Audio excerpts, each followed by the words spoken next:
টেল gown মানে বিশাল ব্যাপার। যারা এটা মনে করো তাদের জন্য আজকের এই স্পেশাল ভিডিওটা। রাধে রাধে। আমি ডিজাইনার মৃধা। আজ 2026 16ই জানুয়ারি আমি আমার first scratch video with blog আমি পোস্ট করতে চলেছি। তো চলো দেখা যাক। শুরু করার আগে আমার রাধারানী ও গুরুদেব ভগবানের আশীর্বাদ নেওয়া তো মাস্ট। তাদের থেকে আশীর্বাদ নিয়ে চলো শুরু করা যাক। প্রথমেই কিন্তু দেখাবো আমি আমার ক্লায়েন্টের রেফারেন্স পিকচার এবং ভিডিও, যাতে তোমাদের বুঝতে সুবিধা হয় আমি কি গাউন বানানো তোমাদের দেখাতে চলেছি। তো প্রথমেই পেমেন্ট নিয়ে এবং তার সাথে কথা বলে, যেহেতু সে আমার পুরোনো ক্লায়েন্ট ছিল, তো তারপর আমার কাজ শুরু করছি। প্রথমেই কিন্তু বেসিক ড্রয়িং বানিয়ে নেওয়াটা মাস্ট। তো কেন বেসিক ড্রয়িং বানানোটা মাস্ট সেটা আমি তোমাদের পরে জানাচ্ছি। চলো প্রথমেই ফ্যাব্রিক দেখিয়ে দিই। ফ্যাব্রিকটা যেহেতু প্লেন জর্জেট রয়েছে, তো আমাদের এই আমি এখন ভাবি গুজরাটে আছে, এখানে নেয়ার চাচা বলে একজন ফেমাস ফ্যাব্রিক শপ আছে, সেখান থেকেই আনা। তো সেই প্যাকেটটা আমি তোমাদের দেখিয়ে দিলাম।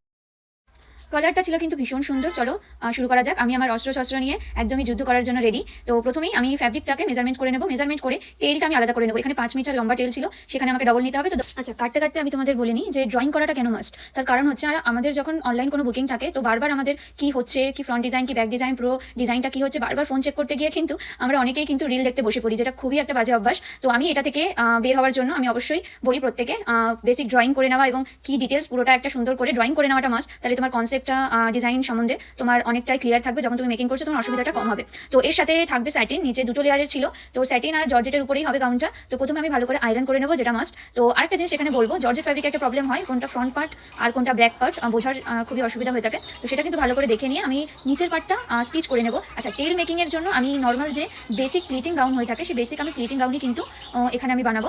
বেসিক প্লিটিং গাউন এটা কিন্তু তোমরা আমরেলাতেও বানাতে পারো, বা যেহেতু তোমার ক্লায়েন্টের স্পেশাল রিকোয়েস্ট ছিল যাতে কুচি কুচি থাকে ফ্রন্টে, তো সেই কারণে আমি আমরেলা করিনি, নর্মাল কুচি দেওয়া গাউন আমি করছি।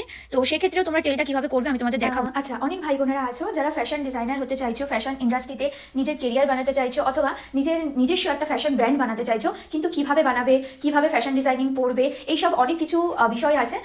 এছাড়া ধরো তোমাদের ফাইন্যান্সিয়াল কন্ডিশন অনেকের ভালো নেই ফ্যাশন স্কুল পড়ার জন্য। তো ফ্যাশন স্কুলে না পড়ে কি করে নিজস্ব ব্র্যান্ড বা ফ্যাশন ডিজাইনার হবে, বা কোথা থেকে কম খরচে পড়লে তুমি ফ্যাশন ডিজাইনার হতে পারবে। তো তার জন্য কিন্তু এরপর থেকে যে ভিডিওগুলো আমি পোস্ট করবো, প্রত্যেকটা ভিডিওতে আমি কিভাবে ফ্যাশন ডিজাইনিং পড়েছি, ফ্যাশন ব্র্যান্ড কিভাবে আনা শুরু করেছিলাম। কিন্তু আমি যখন শুরু করেছিলাম তখন কিন্তু এত ইনফরমেটিভ ভিডিও কিন্তু ছিল না। তো এখন আমি চেষ্টা করছি নিজস্ব ভাষাতে তোমাদের জন্য ফ্যাশন ডিজাইনিংয়ে কী করে কেরিয়ার বানাবে, তোমাদের ড্রিম কেরিয়ার কী করে তোমরা করবে, কী করে সেটাকে স্টাবলিশ করবে, তার জন্য কিন্তু আমি এরপর থেকে আমার ব্লগে কিন্তু প্রচুর ইনফরমেশন দেবো। তো তোমাদের যদি মনে হয় আমার ভিডিও তোমাদের কাজের, তো অবশ্যই আমাকে ফলো করো। আর যদি তোমার কোনো ফ্রেন্ড থাকে যাদের এই ভিডিওটা কাজে লাগবে, এই ভিডিওগুলো কাজে লাগবে, তাদের সাথে কিন্তু অবশ্যই শেয়ার করো। এদিকে কথা বলতে বলতে আমার টপ পোর্শনের বেসিকটা বানানো হয়ে গেছে। তো সেটা কিভাবে বানালাম আরেকবার বলে দিই। তোমরা ফার্স্ট ডে থেকে বেসিকটাও কিন্তু ডামিতে ড্রাফট করে নিতে পারো, বাট আমি বেসিকটা মেজারমেন্ট ড্র করে তারপরে কিন্তু স্টিচ করে তারপরে আমি ড্রাফটিং করছি উপরে জর্জেটটা কিন্তু যেহেতু প্লিটিং ডিজাইন ছিল, তো সেই কারণে আমি এখানে ড্রাফট করে নিচ্ছি, তারপরে আমি স্টিচ করবো। এবার ড্রাফট করার পর কিন্তু যে প্লিটিংগুলো রয়েছে সেগুলো তোমরা কিন্তু হ্যান্ড স্টিচ করে নিতে পারো, তারপরে কিন্তু স্টিচ করতে পারো। এটা যারা একদমই নিউ রয়েছে তারা করতে পারো, আর যারা হচ্ছে স্টিচিং ভালোই পারো, তো সেক্ষেত্রে তারা কিন্তু ডিরেক্ট স্টিচ করে নিতে পারো, কোনো অসুবিধা নেই। বা যারা নতুন আছে তারা কিন্তু অবশ্যই ডামিতে আগে হাত স্টিচ করে নেবে, তাহলে সুবিধা হবে। তো ডামিতে ড্রাফটিং করে কাটিং করে তারপর আমি স্টিচ করবো। স্টিচ করে টপ পোর্শনটা আমি টোটাল রেডি করে নেবো। টপ পোর্শন রেডি করার পর কিন্তু স্টিচ আমি করে নিয়েছি মেশিনে। তারপরে ওয়েস্টে যে একটা বেল্ট প্লিটিং ছিল সেটা আমি করে নিলাম, ওয়েস্টের বেল্ট প্লিটিংটা। তারপরে পুরো টপ পোর্শনটা আমি স্টিচ করে নিয়েছি। স্টিচ করার পর এবার আমি জয়েন করছি বটম পোর্শনের সাথে। টোটালটা জয়েন করে নিয়ে আমার গাউন টোটালি কমপ্লিট। এবার আসি আমি ভিডিওর মেন পার্টে, যেটা হলো টেল মেকিং। সব থেকে ইজি ওয়েতে আমি ট্রেন মেকিং দেখাবো। তো প্রথমে আমি গাউনটা হ্যাং করে নিয়েছি, ব্যাক পোর্শনটা ফ্রন্টে রেখে, এবং গাউনের একদমই এন্ড পোর্শন প্রায় ধরো 1.5 থেকে 2 মিটার আমি রেখেছি এন্ড পয়েন্টটা রেখে। তারপরে ওটাকে ডাবল ফোল্ড করে তারপরে আমি হচ্ছে চক দিয়ে একটা সুন্দর রাউন্ড শেপ আমি করে নেবো, যেটা গাউনের সাথে একদম মিলিয়ে দেবো। কারণ যেহেতু 5 মিটারের টেল, পুরো টেলটাকে যদি রাউন্ড শেপ করতে যাও বা আমরেলাতে করতে যাও, প্রচুর কাপড় নষ্ট হবে এবং চওড়া ভাবটা থাকবে না। আমার ক্লায়েন্টের ডিমান্ড ছিল এবং রিকোয়েস্ট ছিল যাতে চওড়া ভাবটা না যায়। তো এটা হচ্ছে সব থেকে ইজি ওয়ে। আমি ভিডিওতে যেরকমভাবে দেখাচ্ছি সেভাবে তোমরা কাটিং করবে।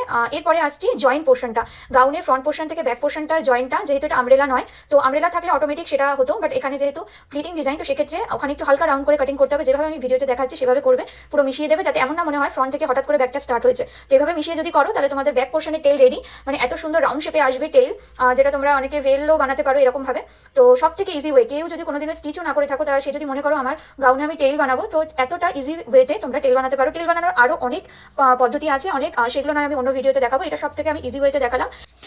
এরপরে বটম পোর্শনটা টেলটা আমি পিকো করে নেব এবং গাউন আমার টোটালি রেডি। গাউনের ফুল লুকটা আমি তোমাদের দেখাচ্ছি, দেখো। আর তোমাদের কেমন লাগলো ভিডিওটা অবশ্যই জানিও। কোনো রকম সাজেশন থাকলে অবশ্যই আমাকে কমেন্টে জানিও। চলো দেখা হচ্ছে নেক্সট ভিডিওতে।